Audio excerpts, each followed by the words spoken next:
Buenas tardes, estimados participantes de la materia Derecho Procesal Civil 2.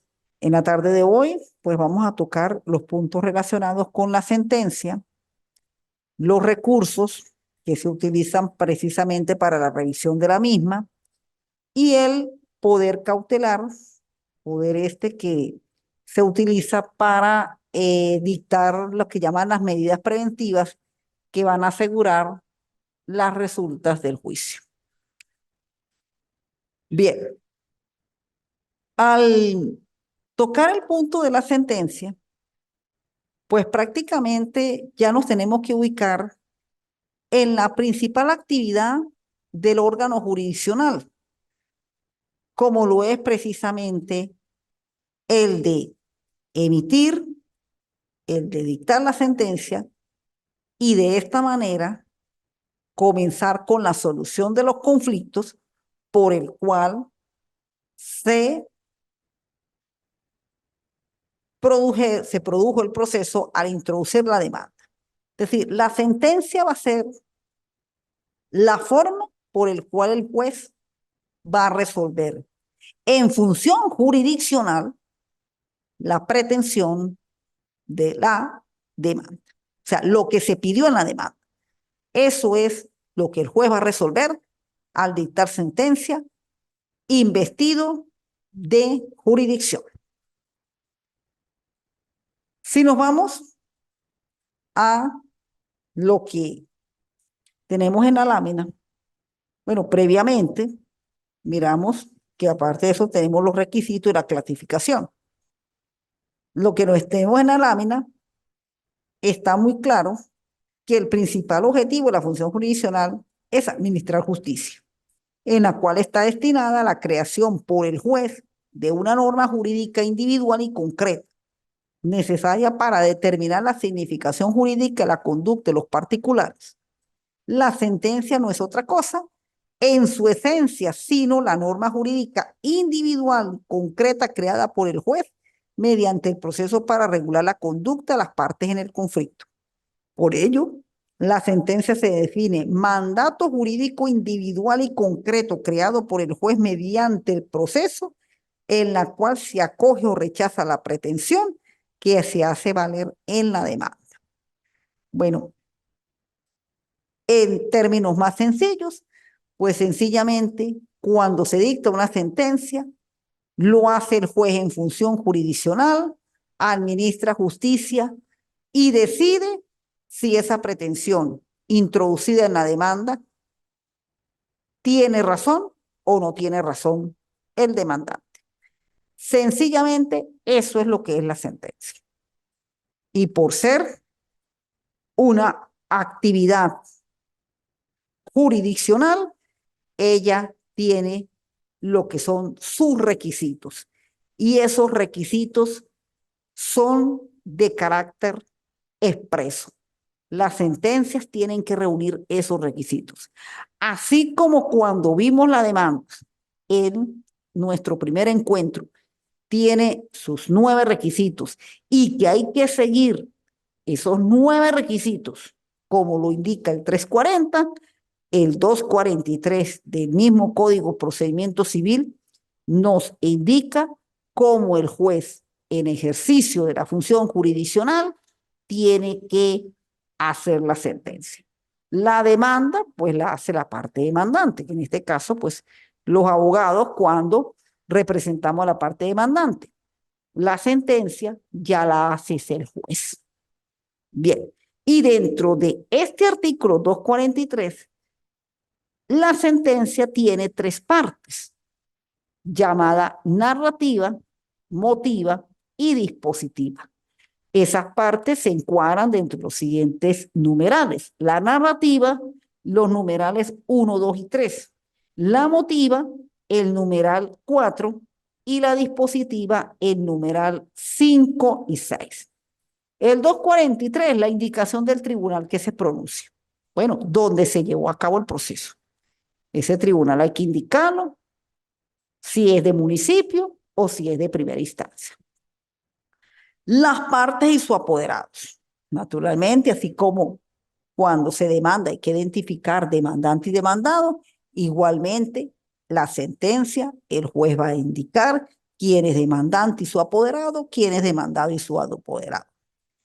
Una síntesis clara, precisa y lacónica de los términos en que ha quedado planteada la controversia, sin transcribir en ella actos del proceso que conste en autos.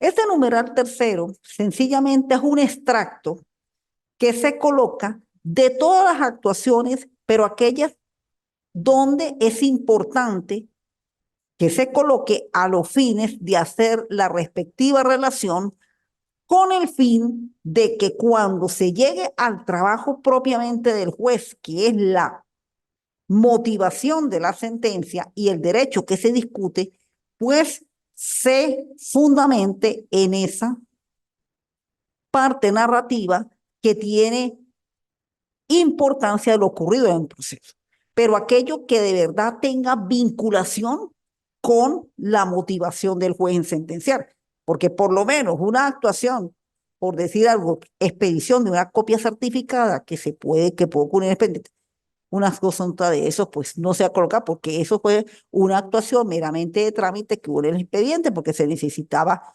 a lo mejor una copia para tener respaldo de lo ocurrido en el expediente. Pero lo que mayormente se transcribe en esa parte narrativa son sencillamente, por lo menos, cuando se interpuso la demanda, cuando ocurrió la citación, cuando se contestó demanda, si entre la citación y la contestación hubo cuestiones previas, cómo fue la solución de las cuestiones previas.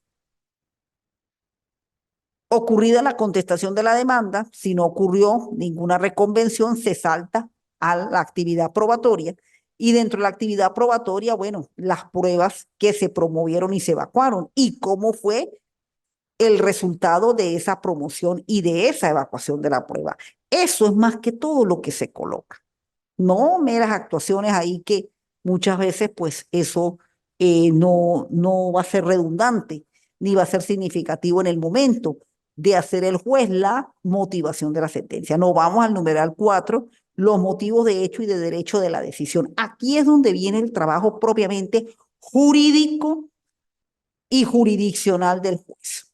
Él tiene que hacer el análisis entre lo que ocurrió el proceso y las normas jurídicas en que fundamentaron la demanda para dar su conclusión si esa pretensión da lugar o no da lugar. Es en ese momento prácticamente donde el juez va a decidir, donde hay mérito para decidir. Al hacer ese estudio entre lo que ocurrió en el proceso, que son más que todo las actuaciones, los actos procesales y los hechos argumentados, tanto por la parte demandante como por el demandado cuando ejerció su derecho a la defensa, y lo que en realidad se probó.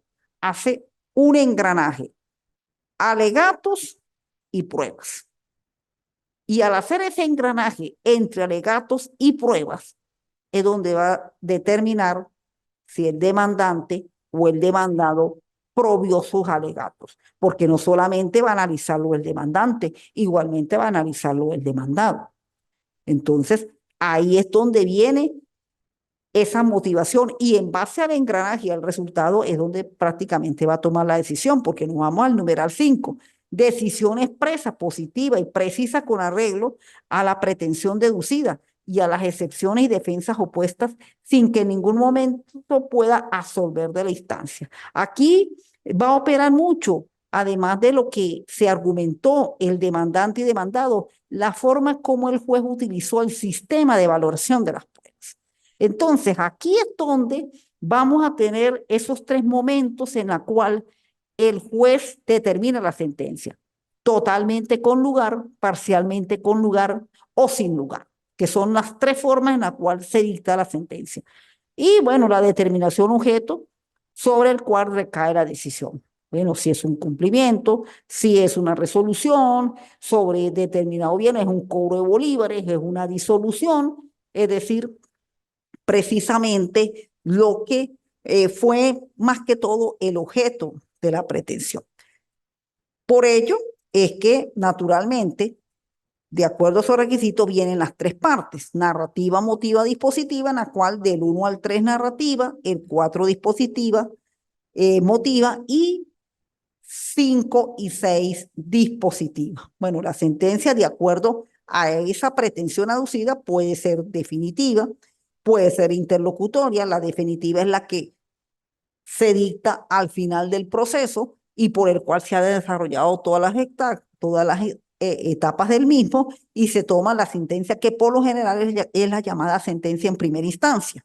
Tenemos la interlocutoria, que son sentencias que se indican para decidir sobre determinadas actuaciones que ocurrieron en el proceso y que naturalmente pues le van a dar una mejor forma de llevar a cabo la solución de esa la decisión de esa sentencia definitiva. Y de acuerdo, bueno, como les decía, el tipo de pretensión, pues firme, definitiva, definitivamente firme, absolutoria, condenatoria. Está más que todo, se trata en el proceso penal. Constitutivas, declarativas y de condena, de acuerdo a la pretensión, la formación, la eliminación de una situación jurídica para entrar a otra nueva situación jurídica, declarativa en el surgimiento de un nuevo derecho, y de condena cuando se pide pago de cantidades de dinero y se intima al deudor a que pague. Primera y segunda instancia, esto de acuerdo al proceso. Primera, que más que todo es el juicio ordinario. Segunda instancia ya es cuando se va a la parte de los recursos, que es la revisión de sentencia, y de reposición, que naturalmente son sentencias en la cual pues el juicio se tiene que volver a desarrollar donde ocurrió la infracción. Bien, pero además de el juez llevar a cabo la función jurisdiccional de dictar la sentencia, también dentro del mismo proceso las partes pueden dar por terminado el juicio, siempre y cuando tengan la legitimidad, la cualidad, la capacidad para poder dar por terminado el juicio a través de acuerdos que hay entre ellas. Los primeros acuerdos que hay entre ellas se hace a través de la conciliación y de la transacción. Esos son mecanismos por el cual las partes determinan una serie de actos para dar por terminado el juicio. Y esos actos pues tienen que ser homologados y convalidados con el juez para que tenga carácter de cosa juzgada. Pero existe otra forma de terminar el juicio en forma unilateral por las partes. Una que lo hace el demandante, otra que lo hace el demandado, y otra que no es ni siquiera el demandante y demandado, es producto de la inactividad, de la falta de impulso procesal, como lo es la aprehensión. En el desistimiento y convenimiento que hace el demandante, por un lado, que hace el demandado, eso es una actuación unilateral. El demandante por lo general desiste, el demandando conviene hacer. Si el demandante desiste, pues en ese momento termina ese juicio, porque él fue el que lo inició, y si desiste, pues el juicio termina. Ahora, si el demandado conviene en todo o en parte lo que dijo el demandante, pues el juez lo que sencillamente tiene que declarar terminado el juicio y darle la razón al demandante. Eso es sencillamente lo que tiene que hacer. Pero si por determinados tiempos el expediente no es impulsado, uno de ellos, que pasan los 30 días y no se lleva a cabo la citación. Otro es que pasa un año desde que quedó la última actuación, claro, sin dictar sentencia antes, y ese expediente no tuvo impulso, pues naturalmente la falta de impulso procesal es lo que va a dar lugar a que se perima y termine ese juicio, y después de determinado tiempo, pues él mismo pueda volverse a interponer. Pero para ello tiene que pasar un lapso de 90 días para volver a interponer el juicio. Entonces, esta es una manera que ya más que todo por actuación de las partes y no tanto por actuación del juez. Lo que hace el juez es la sentencia. Las partes pueden conciliar, pueden transar. La una puede desistir de la demanda y terminar ese juicio, la otra convengo y termina también, porque estoy aceptando todo lo que me están diciendo, así que sencillamente llevo a cabo lo que quería el demandante, y la otra, por la falta de impulso procesal, termina el juicio. Y entramos a lo que son los recursos.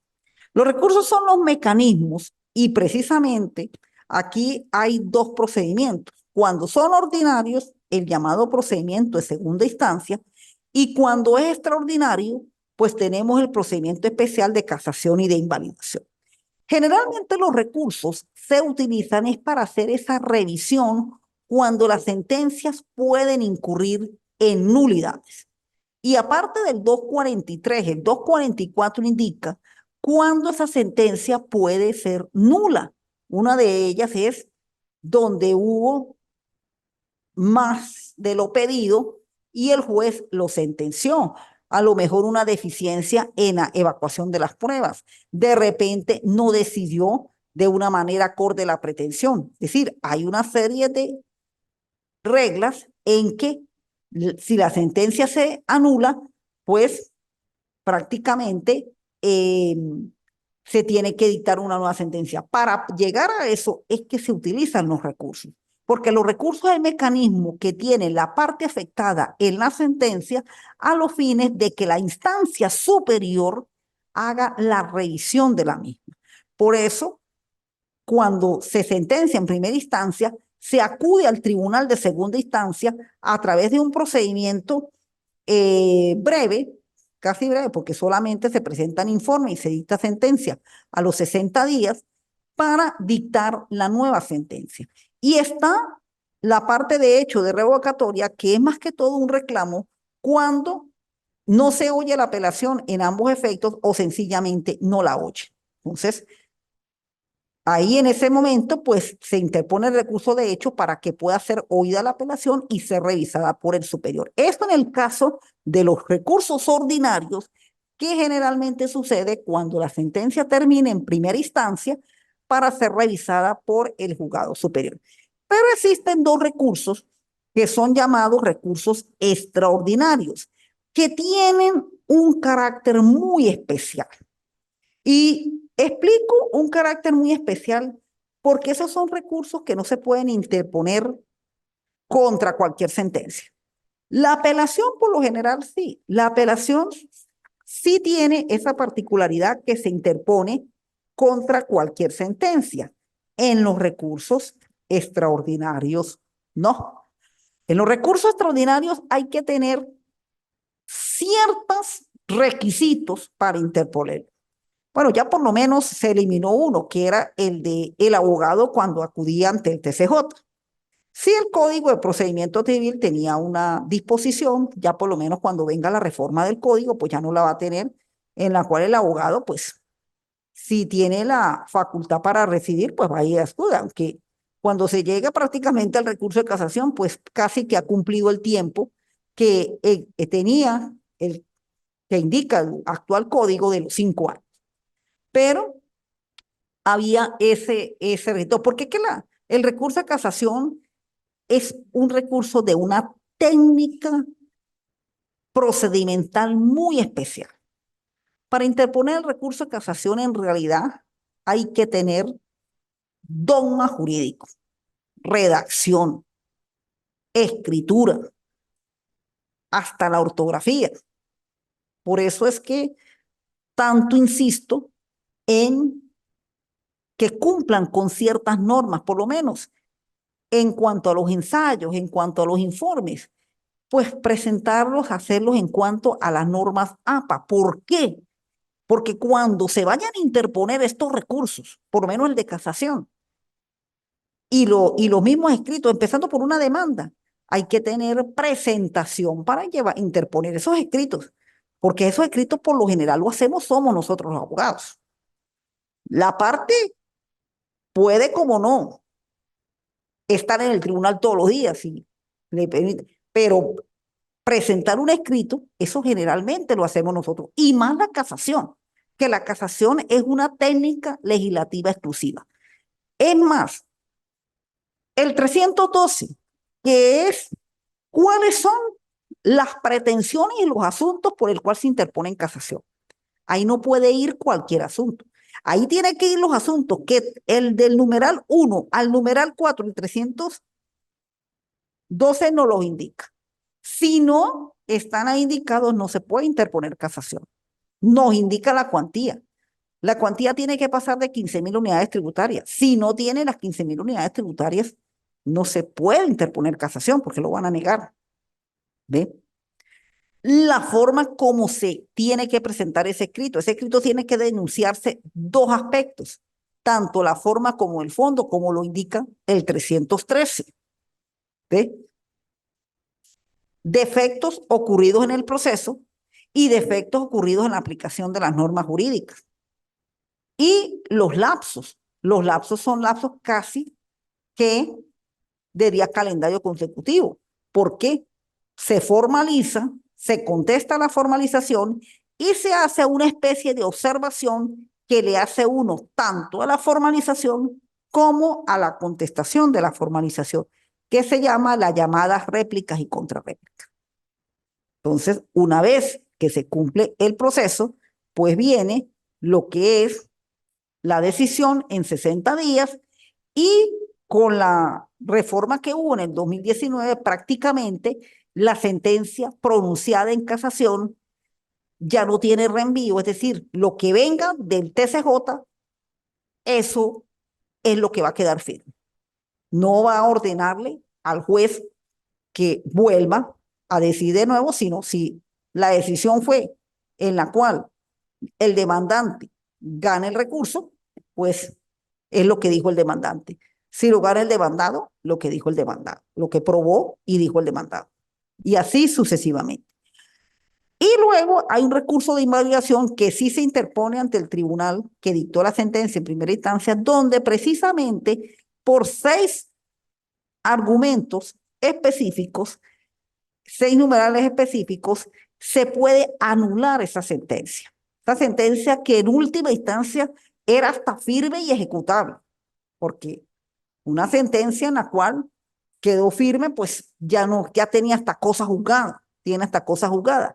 Pues con la invalidación se puede precisamente cambiarle el vuelco a esa sentencia y hasta poder acudir al recurso de casación. Pero esta sentencia sí se interpone, este procedimiento para llevar a cabo este recurso de invalidación se interpone ante el tribunal de primera instancia, donde se dictó la sentencia de la misma. Bien. Entonces,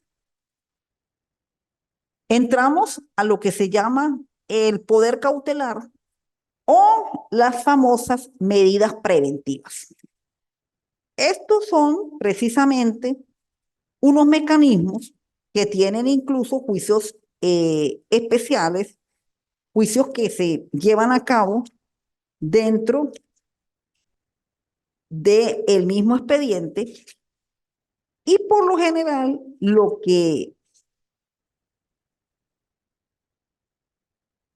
persigue la implementación de estas medidas es asegurar el resultado de la sentencia definitiva. Eso es lo que persigue generalmente estas medidas preventivas que son llamadas el poder cautelar y que dentro de la ubicación del Código de Procedimiento Civil, ellas se encuentran en el libro tercero, que por lo general son las famosas medidas preventivas llamadas prohibición de enajenar y gravar, embargo y secuestro. Estas son las medidas que en el Código de Procedimiento Civil están determinadas, aunque también la propia norma del 585 del mismo establece que se pueden dictar algunas medidas que son las llamadas innominadas para asegurar resultados que propiamente no los tienen especificados las comúnmente nombradas medidas como embargo, secuestro y prohibición de la ganancia de gravar, pero que pueden asegurar el resultado del juicio. Tenemos acá en la lámina que las medidas preventivas y el procedimiento cautelar, bueno, libro tercero, y el mismo tiene finalidad asegurar que la parte vencida en el proceso garantice el pago de las resultas al producirse la ejecución de la sentencia. La norma del artículo 585 y siguientes, que es la que comprende todas las disposiciones generales en la cual cómo se aplican estas medidas y cuáles son estas medidas, tiene una particularidad que para que ellas sean decretadas, la medida pues por lo menos debe reunir dos elementos bien importantes. Primero, que haya la amenaza precisamente de que el riesgo pues puede venir para, para más que todo, el demandado o la parte perdedora no evada su cumplimiento. Ese es el famoso llamado Fono Bonus Jury, en la cual es la disposición que garantiza que el riesgo no sea amenazante. Y el perículo in mora es que ese riesgo, pues tiene que haber el derecho para que la medida pueda ser decretada. Porque si no existe tampoco el derecho, pues la medida va a ser negada por el juez. Y de por sí las medidas se piden es una sola vez y se decretan una sola vez dentro del proceso. Las medidas preventivas establecidas en este título las decretará el juez solo cuando exista riesgo manifiesto de que quede ilusoria la ejecución del fallo y siempre que se acompañe un medio de prueba que constituya la presunción grave de esta circunstancia y del derecho que se reclama. Bueno, ahí precisamente donde está indicado la circunstancia que se la presunción grave de esta circunstancia y el derecho que se reclama casi se enfocan estos dos elementos que le indiqué anteriormente, el fono bona iuri y el periculum in mora, que son los requisitos que debe tener la medida, o sea, la situación que se le va planteando a la medida para que ella sea decretada. El medio de prueba, sí, tiene que haber un medio de prueba, por lo menos si se va a pedir una medida de prohibición de la de gravar, pues tiene que existir la propiedad del bien, porque eso sí, el bien tiene que ser propiedad de quien se pida la medida, porque usted no va a pedir una medida sobre algo que no le pertenezca. Tiene que ser sobre algo que le pertenece, porque recordemos en bienes y derechos reales, cuando uno da el tema del patrimonio, prenda común del acreedor. Pues bueno, para que ese patrimonio se convierta en prenda común del acreedor, pues sencillamente tenemos que tener un bien que sea garantía de que primero, da garantía de la prenda y segundo, que eso se pueda cobrar. Ahí sí. ¿Y cuál va a ser la prueba? Bueno, el documento por el cual se está indicando que la propiedad del bien pertenece a quien se le está pidiendo la medida. En el 586, de conformidad con el 585 de este código, el tribunal puede decretar en cualquier estado y grado de la causa las siguientes medidas: embargo de bienes muebles, secuestro de bienes determinados y prohibición de enajenar y gravar. Además de las medidas preventivas anteriormente enumeradas y con estricta sujeción de los requisitos del 585, el tribunal podrá acordar las providencias cautelares que considere adecuadas cuando hubiere fundado temor de que una de las partes pueda causar lesiones graves a la otra o de difícil reparación del derecho de la otra. En estos casos, para evitar el daño, el tribunal podrá autorizar o prohibir la ejecución de determinados actos y adoptar las providencias que tengan para objetar o para hacer objeto, crear la continuidad de la lesión.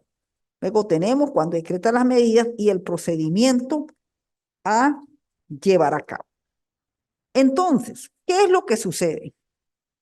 Que para decretar la medida, además de reunir los requisitos del fono iuri y la prueba del periculum in mora y la prueba necesaria, que es constatar sobre el bien en la cual se va a decretar la medida, Pues para ello se decreta y tiene la otra parte un lapso de 3 días para oponerse a la medida y de allí se va a abrir un procedimiento con el fin de que o se ratifica la medida o se levanta la medida. Eso es lo que aparece a partir del artículo 600 y siguientes.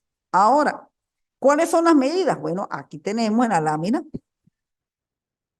la embargo, que mayormente se aplica sobre bienes muebles, la secuestro sobre bienes determinados y la prohibición de enajenar y gravar sobre bienes inmuebles. El embargo, a pedido de parte, el juez se traslada a la morada del deudor o de los sitios del establecimiento donde se encuentren los bienes a embargarse para ejecutar la medida. A tal fin podrá ordenar la apertura de puertas o de cualquiera depósitos o recipientes a solicitar cuando fuera necesario el auxilio de la fuerza pública. Bueno, aquí cuando se decrete el embargo, pues generalmente se nombra lo que llama un depositario y un perito con el fin de hacer los correspondientes peritajes y costos de que esos bienes pues cubren la cantidad de lo pedido en la demanda. Nos vamos a el secuestro, en la cual el secuestro se declara sobre lo siguiente: cosa mueble cuando verse la demanda, cosa liquidiosa cuando sea dudosa su posesión, de los bienes de la comunidad conyugal o en su defecto del cónyuge administrador, de los bienes de la herencia o en su defecto del demandado, de la cosa que haya demandado, haya comprado o esté gozando sin haber pagado su precio, y de la cosa litigiosa cuando dictada la sentencia definitiva contra el poseedor de ella, apelará la fianza para responder de la misma cosa y de sus frutos, aunque sea inmueble. El del numeral 7 fue derogado prácticamente en el año 2000 con la ley de arrendamientos inmobiliarios. Ya la cosa arrendada pues no entra dentro del secuestro de bienes.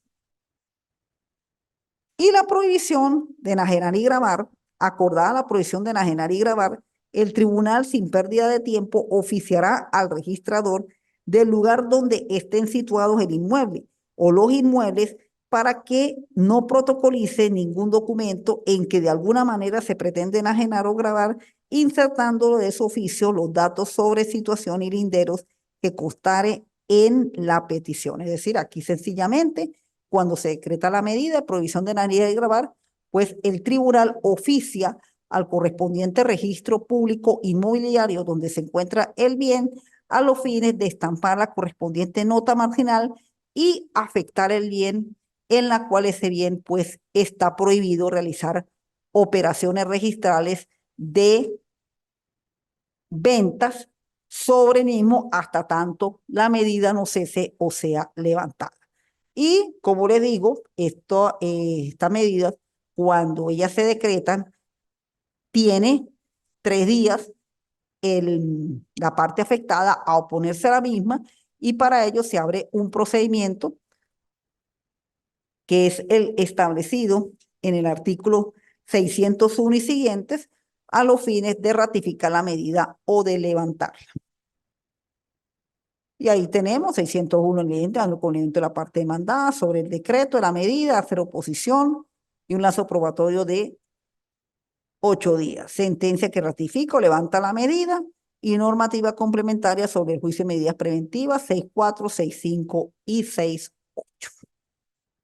Tenemos que esto pues corresponde a el punto relacionado con las medidas para, dentro del tiempo que nos indica la coordinación, terminar la materia con la ejecución de la sentencia. Bueno, ya les aclaré la situación de una ampliación en el lapso para la presentación de la segunda evaluación.